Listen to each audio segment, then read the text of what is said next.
तो last episode में हमने देखा था कि एमा और जैक की टीम की फाइट स्टार्ट हो गई थी, जहां एमा फाइट के दौरान जैक की टीममेट को उससे दूर कर देती है और इसी मौके का फायदा उठाकर एमा का टीममेट वो वॉरियर जैक पर अटैक करता है, जिसे देखकर सब सोचने लगते हैं कि अब जैक क्या करेगा, क्योंकि वो बहुत पावरफुल है। अब आगे तो इस पार्ट की शुरुआत में जैक उस वॉरियर को बस कुछ सेकंड्स के लिए ही देखता है, जिसके बाद वो वॉरियर तुरंत ही जैक के डार्क ऑरा से बहुत ज्यादा इंजर्ड होकर अपनी असली फॉर्म में आ जाता है। अब एमा अपने टीममेट को इतना इंजर्ड देखकर अपनी एक टेक्निक इस्तेमाल करने का सोचती है, पर ये बात जैक की टीममेट को पता चल जाती है और वो पूरे एरेना को फायर लावा से भर देती है। लेकिन एमा ने उससे पहले ही अपने आप को स्पिरिचुअल लोटस से ढक लिया था। ये देखकर लूका बोलता है कि जैक की टीममेट तो फायर ली क्लैन से है। तभी वो टीममेट अपनी फायर पावर को और बढ़ा देती है, जिसे रोकने में एमा को बहुत तकलीफ हो रही थी, पर वो कैसे भी उसे रोकने में कामयाब हो जाती है। जिसके बाद एमा अपनी एक स्पेशल टेक्निक चलने लगती है, जिससे वो एरेना लोटस फ्लावर से ढक जाता है। तभी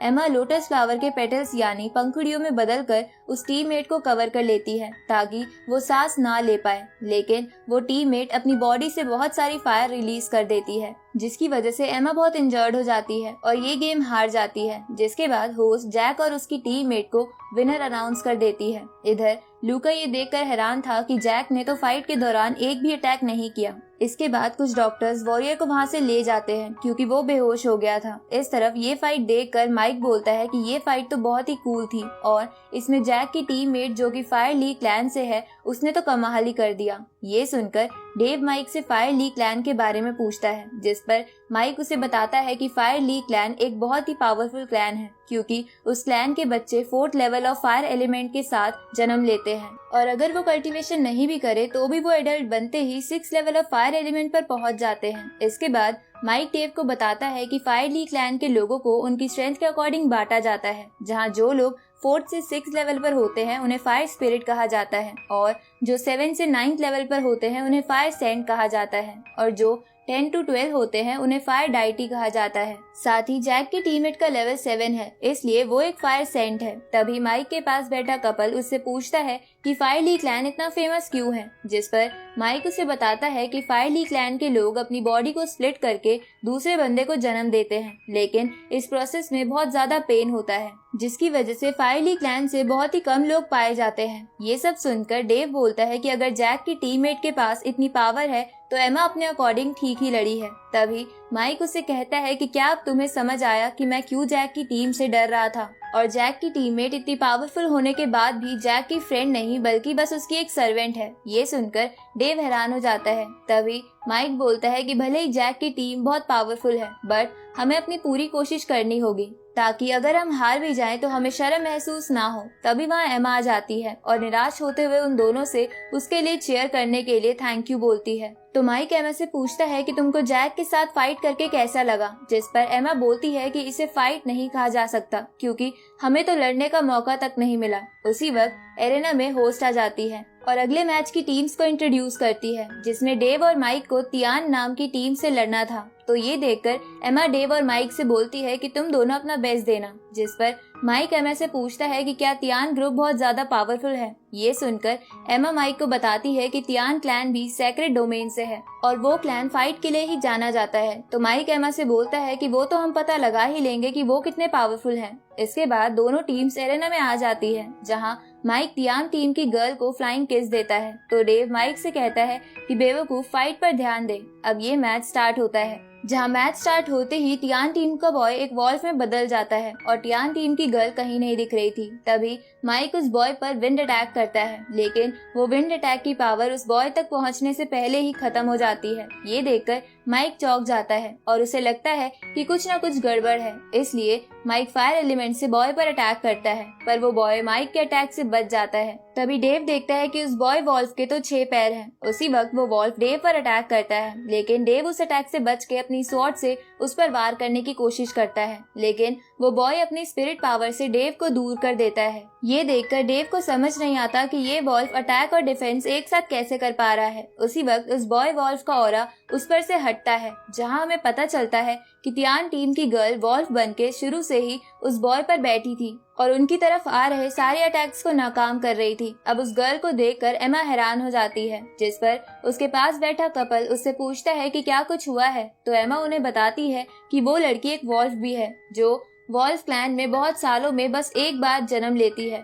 जिसकी स्पिरिचुअल पावर बहुत ज्यादा होती है और वो किसी नॉर्मल वॉल्फ के साथ मिलकर सामने वाले कई अटैक्स को नाकाम कर सकती है। ये सुनकर वो दोनों कपल्स चौंक जाते हैं और बोलते हैं कि अब तो डेव और माइक का जीतना बहुत ही मुश्किल है। इधर एरेना में डेव अपनी स्पिरिचुअल स्वॉर्ड से उन पर अटैक करने की कोशिश करता है, पर वो लड़की डेव की स्वॉर्ड की स्पिरिचुअल एनर्जी खत्म कर देती है, जिसके बाद वो वॉल्फ बॉय अपने पंजे से डेव पर अटैक करके उसे दूर फेंक देता है। तो माइक डेव को बचाने के लिए जाता है, लेकिन इसकी वजह से वो भी थोड़ा इंजर्ड हो जाता है, जिसके बाद वो दोनों नीचे गिरने लगते हैं। तभी वो वॉल्फ गर्ल उन दोनों पर अपनी स्पिरिचुअल पावर से अटैक करती है, जिसके बाद वो वॉल्फ बॉय उन दोनों को खत्म करने के लिए अपना फाइनल अटैक करने लगता है। ये देखकर सारी ऑडियंस मैच को ध्यान से देखने लगती है। तभी माइक और डेव का हाथ नीचे गिरते हुए आपस में टच हो जाता है, जिससे पियरलेस बीट की पावर एक्टिवेट हो जाती है और वो दोनों स्पिरिचुअल वर्ल्ड में पहुंच जाते हैं, जिसके बाद उन दोनों के सारे घाव अपने आप हील हो जाते हैं। तभी पियरलेस बीट में से वही मंत्र निकलता है कि पियरलेस बीट उन दोनों की बॉडी के अंदर है, इसलिए उन दोनों की बॉडी एक ही है। उसी वक्त इस मंत्र के खत्म होते ही उन दोनों की पावर्स एक एक लेवल बढ़ जाती है, जिसके बाद रियल वर्ल्ड में उन दोनों को होश आ जाता है और वो दोनों उस वॉल्फ बॉय के अटैक से भी बच जाते हैं। जिसके बाद माइक टियान पर अचानक से विंड अटैक करता है, जिससे टियान टीम नीचे आकर गिरती है। इसके बाद माइक अपनी थंडर और विंड की पावर को मिलाकर एक नया अटैक तैयार करने लगता है, जिसे देखकर टियान टीम उसे रोकने के लिए आगे बढ़ती है, पर तभी डेव अपनी एक टेक्निक का इस्तेमाल करके वहाँ एक होली पपेट ले आता है, जिसके बाद वो होली पपेट टियान टीम पर अटैक करता है, जिससे वो बॉय और गर्ल एक दूसरे से अलग अलग हो जाते हैं। इधर ये देखकर एमा हैरान थी कि अचानक से माइक और डेव का एक लेवल कैसे बढ़ गया। इस तरफ होली पपेट उस वॉल्फ गर्ल पर अटैक करता है, लेकिन वो वॉल्फ बॉय अपनी टीममेट को धक्का मार के वो अटैक खुद पे ले लेता है, लेकिन वो गर्ल भी बहुत इंजर्ड हो गई थी, इसलिए वो अपने नॉर्मल रूप में आ जाती है और अपने टीममेट को बचाने की कोशिश करती है। लेकिन उसी वक्त माइक अपना कंबाइंड अटैक तैयार कर लेता है और उस गर्ल पर वार करता है, पर उस गर्ल को बचाने के लिए उसका टीममेट उस गर्ल के सामने खड़ा हो जाता है। लेकिन माइक का अटैक बहुत ही पावरफुल था, इसलिए वहाँ बैठे कई जजेस में से एक को टियान को बचाने के लिए एरेना में आना पड़ता है, ताकि टियान टीम के मेंबर सच में ना मर जाए। अब होस्ट एरेना में आती है और